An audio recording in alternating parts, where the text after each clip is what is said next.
Well, my name's Lesley, and I heard about you on a Facebook group that I'm part of called Cancer You Can. Now, I'd only joined it quite recently. I've been looking for something, I don't know, I want to sort of take charge of my own healing as well as the treatment that I'm having at the hospital. And it just popped up and it just resonated with me. I've been finding with the lockdown, I've been getting stiffer and stiffer, and I do a lot of exercise classes, but I just thought maybe if I did something a bit more internal, it would give me the exercise that I was looking for. But also, I've heard about how different parts of the body kind of talk to you, and I didn't know how to access that. I do a lot of Tai Chi, and I know I've experienced a lot to do with energy, but actually having that technique to unlock different parts of my body, I thought humming might be a way to access that. That was what drew me to it. Can you explain your current circumstances? Of course, yes. Some people might think, oh no, I need to be actually great in order to actually access to anything. So when people are feeling bad or something going wrong, that's the best time when they need to access, but they don't do it. You're an example of the opposite. It's true, isn't it? It's true. I mean, I've not spoken to people about the cancer journey that I'm on. You know, I've been very kind of private about it. I've tried to keep my life very normal because that's good for me. I like being in a normal environment and do my healing myself in private. So where I'm at the moment, I'm opening up about it now. Where I'm at the moment, I've got metastatic breast cancer. So I was diagnosed 4 years ago and it came back about 1.5 years ago. And it's in my bones. I've got a little bit in my liver as well. But it's the bones that's been causing me the trouble at the moment, mobility, that kind of thing. Mm-hmm. But I'm not kind of panicked about it. I don't know. I mean, some people live for years with cancer. Some people actually manage to cure themselves of cancer. I don't know how, but if there's a way, there's always hope, you know? And I'm kind of opening myself up to new stuff. I think it's more of an emotional healing than a physical healing. I think it's about learning to find who I am. And if I can be who I am, then I think everything else will take care of itself. Yeah, you're absolutely right. Yeah. Yeah, sometimes we fight. In my case, actually, I'm opening up as well. And the reason I'm asking this question directly, because actually I was diagnosed with prostate cancer, stage 2 in October 18. And I used humming in order to connect with my body. And it was a relation. I didn't want to fight. There's a literature about your hero, the fight against cancer. And I thought, it's inside me. So I need to build a relationship in a creative way. So I use humming, also drawing. No one told me, that this is a good way, but for me, it worked. And as you said, I got to know myself, and I got rid of toxicity in terms of my thoughts, attitude. I gave lots of forgiveness and emotional detachment in a way. And that was the beginning of a journey. So I really appreciate your openness in this situation. Did you feel in the first place more empathic with each other in these 10 days? Yeah, definitely. It was a very, very close group. I'm not quite sure. It must have been the humming, but how you managed to sort of generate such a closeness. I feel very sort of kindly towards the other people that were in the group. You know, I still think about them. And yeah, when we did the breakout rooms, when it was just one-on-one, that was very, very intimate. And that's the most intimate connection I've had on Zoom. Hearing somebody else humming and then being part of that and me giving my hum back to them. It was very intimate, I think it was empathy that I was feeling, yeah. And how do you feel in terms of empathy, kind of care? How important is for you when you feel treated as a human being rather than a patient? Okay, so my big bugbear with empathy in the health service is that I think they probably do courses on empathy and they're told how to be empathetic. So they'll come to me and they'll say, your cancer's got worse. And they'll look really sad, really unhappy, really concerned. And I'll be sitting there thinking, well, that's okay. I mean, that's what happens. It's supposed to get worse. Why are you so unhappy? I walked in a good mood. I just want the news. I don't want all your emotional baggage about how you think I feel. Exactly. I kind of, I mean, the other day, someone left me a message on the answer phone telling me factually what my situation was. That was 10 million times better than actually talking to somebody who was trying to be empathetic with me. Yeah. I find it very, very frustrating. It's not a spontaneous connection with somebody. It's kind of, they think I know they know what I need, and they don't. You feel it's not authentic. Yeah, somehow. Yeah, exactly. That's what's missing for me with empathy. Yeah, I had similar story when I offered actually humming to Maggie's center, and they said I couldn't because I had cancer. So that was unbelievable. Actually, I never neglected myself. Physically, I was strong. Mentally as well. When I had the treatment, the radiotherapy, which was in Gran Canaria, I was swimming in the open sea every day. Nice. And then walked to the hospital, not because I wanted to be, self-sufficient, because I could do it. So who on earth is someone to tell me, no, you can't because you have cancer, when in fact, I can understand as a cancer patient was the different stages. So my position on that is more maybe belligerent, in the sense that we need more power in order to give us a space to support each other, because everyone has their own skills and journey, but that space is not actually created in the healthcare system. No, it's not at all. It's not. I mean, you do get individuals that are absolutely amazing. There's a wonderful support group I go to in London, where the woman that runs it, she's just very, very relaxed and open with everybody, and she's sort of, it's all for people with metastatic breast cancer, and they're all just out living their lives. Some of them have been going for maybe 10 years to that group. They go traveling, they have jobs, but they just all catch up once a month. But equally, there are people in there that are dying and talking about what's going on for them. So it's real, but it's brilliant because it is real, One of the things when COVID came is because I had the cancer not a year ago, I had to deal with the fear of dying, of course. That's the first thing when you have the news of cancer. Is in a way we were more well prepared, in a way, because we already have to deal with that. COVID is nothing compared to cancer, really. Seriously, I mean, I'm so used to being cooped up in the house and with my own thoughts about death that, it was definitely a practice run for this. Yeah, definitely. Yes. But on the other hand, lots of people who needed care, they couldn't access that. That's why bad news, you couldn't get access to care because of COVID. In fact, there might people know. And that's the reality, yes. Misdiagnosis and things, you mean? Or being diagnosed but not able to receive the treatment because the hospital were closed. Yeah, that's massive extra stress, isn't it? I mean, the last thing you want is delays in your treatment. So very, very stressful. The emotional aspect of and that's how we're coming to humming. Is my aim is actually to have a tool that people can use themselves to connect with themselves, but then connecting with others, and help in the emotional journey wherever they are. One aspect of the humming is actually not only feeling the vibration, but also the emotional aspect of music-led meditation.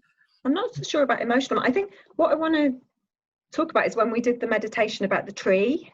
Yes, okay. Because that I found was really relevant to the situation we're in at the moment, where we're all cooped up and everything.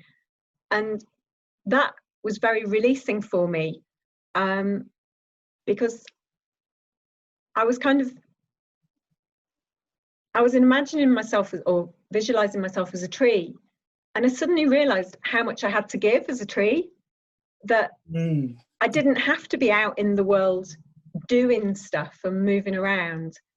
It was okay just to be stationary and to blossom, and that things would come to me and things would come from me to other people. I didn't kind of have to just be going places the whole time. And that everyone, we think that we have to be out there doing things rather be present and grounded.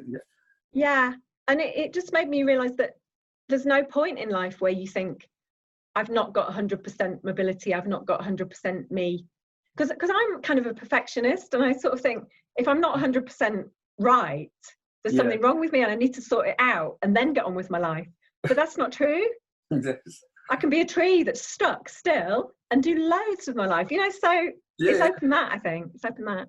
Yeah, that came naturally. It's one of the few voice-led meditations but I use my music in the background. But the idea was prosperity and abundance. So to get away from the syndrome of scarcity that we're not good enough. Because in these times, actually, even with the recession, in 2008, it's like there's not enough people fighting with each other because we don't feel, there's not enough resources. And the world is teaching us that there's enough for everyone. Well, I think with coronavirus as well, a lot of people have been at home doing nothing. And they've actually realised, I quite like doing nothing, And maybe the world needs a lot more people that are just doing nothing. Yes. Why do you have to do stuff, Why? Can't you just live? Exactly. Just enjoy your life. You don't have to do. Yeah. It's the productivity model that we have to produce like machines, and unfortunately we are not machines. But in this practice of Polyhum, I include movement and breath. So the combination of senses, I'm very active. So you're just not passively taking. With humming was the same. So you were actively reacting to the emotional tune of that music that might trigger something in you. Yeah. Yeah. I've always had this feeling that I ought to meditate, or I ought to do mindfulness, or, felt this pressure to do it. And I've tried doing it many times. And, I give it a go and then I stop. But with the humming, it's very, very easy for me to access because I'm taking an active part. You're absolutely right. It's very hard to describe. I mean, because I'm fully part of it, but because the humming is making me still aware of myself while I'm fully part of it. My mind doesn't wander. Yes. I think that's what it is. The humming focuses me on me, and then I'm totally open to everything else, but I'm not wandering with my thoughts. Yeah, maybe that's it. Yeah, that's the monkey mind that people say that it's impossible with the humming because actually you feel the vibration and it's so nice that you want to stay there. There's no room. Oh, it's lovely. It's lovely once you feel your own vibration. It's beautiful. Yeah. And in terms of, I always talk about a way of expressing emotion because you don't hum from someone else, but just for you. It's very internal. But sometimes you want to be open and expressive in terms of emotion. Sometimes it's more introspect, more internal. Other times it's like let it go, like you feel an emotion and by humming, you almost dissolved. Did you have an experience around that kind of moving emotions or energies? Yeah, I guess, yeah. I hadn't quite understood what you meant before, but yeah. I mean, yeah, it wasn't in a group, was it? Because we were listening to a recording, but I know when we did the very final meditation, I think it was the final one, and we were humming along with it, I started practicing humming with the music, harmonizing with it, and then just seeing what happened if I expressed myself rather than be distracted by what was going on. Yeah. And I don't know if I would have managed to do that in a group so easily, but certainly it was like being in a group. It was like being in a group listening to the humming. And yeah, I really, really let go, and I didn't care about what was happening around me. I think I went really high with my humming. Got a lot of tension out of myself, like just went for it, completely went for it. I was thinking humming, that's, it wasn't, it was like really loud, yeah. Really, really loud, yeah. And then I thought, oh, this is me, this is my voice. And I'm like, no, it's just an expression of emotion. And then it really calmed down. And then at one point I was just listening to the music and I was kind of very silently humming in the background, just watching what was going on. And then I thought, I'll join in now. So then I harmonized. I'm like, okay, this is cool. I found there were so many options. Yes. Yeah. Because it's time-based. So, the time is very relative. So we have the real time, but sometimes it's like you live time in a different way. Like you can expand a second, you feel it's longer, and instead of reacting, you become more proactive, and in the end you merge. This, if it were happening in a real space, you feel the connections and merging sounds, and it would be fantastic. It must be absolutely amazing to actually do it with people in a room. Yeah, it must be incredible. but we've done quite well regardless, even with all the limitations. Absolutely, but I'd love to do it with a group just to see, because I definitely will get the emotional thing, because I'll get the sort of like, oh, that person's humming better than me, or all those things will come up in a group. I know they will. And that's a brilliant thing to be able to work on. Yeah, when you're around. The group dynamics is very interesting. Sometimes the group, they're like ships. They're coming together, very safe, in very safe environment, and nothing happens. It's like a heaven, Eden. Sometimes you have disruptive people that we need that, and that is a spark of energy, and that triggers something that you had in you, but you were not open to express. Yeah. And that it cannot be controlled, because there's not one conductor. It's not like a choir, you have a conductor. Every person is an individual, but also it's permeable. This practice allows you, to be very present, but be aware of a group. And there's no one important. You don't follow a guru or a group or an idea. You follow yourself, really. Yeah. Well, that's wonderful, isn't it? So you can work on your own emotions on your own, but then if you're in a group and someone disruptive's there, you get to work on your reaction to them. So, normally you'd reject them, wouldn't you? Or withdraw yourself from there, or something, just to make space for them. And that's amazing to actually get the opportunity to do that with the humming. I think you could hold it somehow, couldn't you, with the humming? I think. Yeah. And it's funny that it's almost people feel like they're talking, they're communicating without words. Some people refer like being a dolphin or even a whale. Yeah. There's an element of very tribal and animal and very basic sounds that cannot be expressed through words. And that element is unique. And you mentioned about the different type of sound. It's not just the M, it's like the whole body expression, and all depends on how you feel. When we did the humming, I can't remember which bit, but when we were humming in our bodies, I think it was probably in the breakout room, I was humming to different parts of my body just to see what happened. And I was getting sort of like visualization of nature and animals while I was doing it. It was like I was walking around a room or outside and seeing animals. It was kind of quite cool, actually. Did you feel in general energized, calm? What effect in general, if you have to express a takeaway of as an overall? Connected, I would say. Connected was probably the biggest thing. Connection. Connection from me to others. Yeah. That was. Well, if I tell you the truth of your body language at the beginning, I haven't told you before. I felt a totally difference after 3 or 4 days, very quickly. At the beginning, your body language was actually trying to protect yourself. Yeah. And I didn't know anything about what was going on in your life. But almost like that, little by little, you were open up and you were blossomed not even by the end. So maybe sometimes you see the transformation from the external. I'm sure. Yeah. I'm sure. Really, I appreciate your openness and being able to try, because most people wouldn't even try, because it's new. It's it sounds like a bit roughy, like yeah. But I told you what was changed it all for me was with the breakout room thing, where I was listening to my partner start to hum and starting to breathe in, and then it was my turn to hum. And I told you from my Tai Chi, I'm very controlled with my breathing, and I can breathe in for the duration of their hum, and then I can start my breath, and it's all very harmonious. Mm-hmm. And you said to me, do your own thing.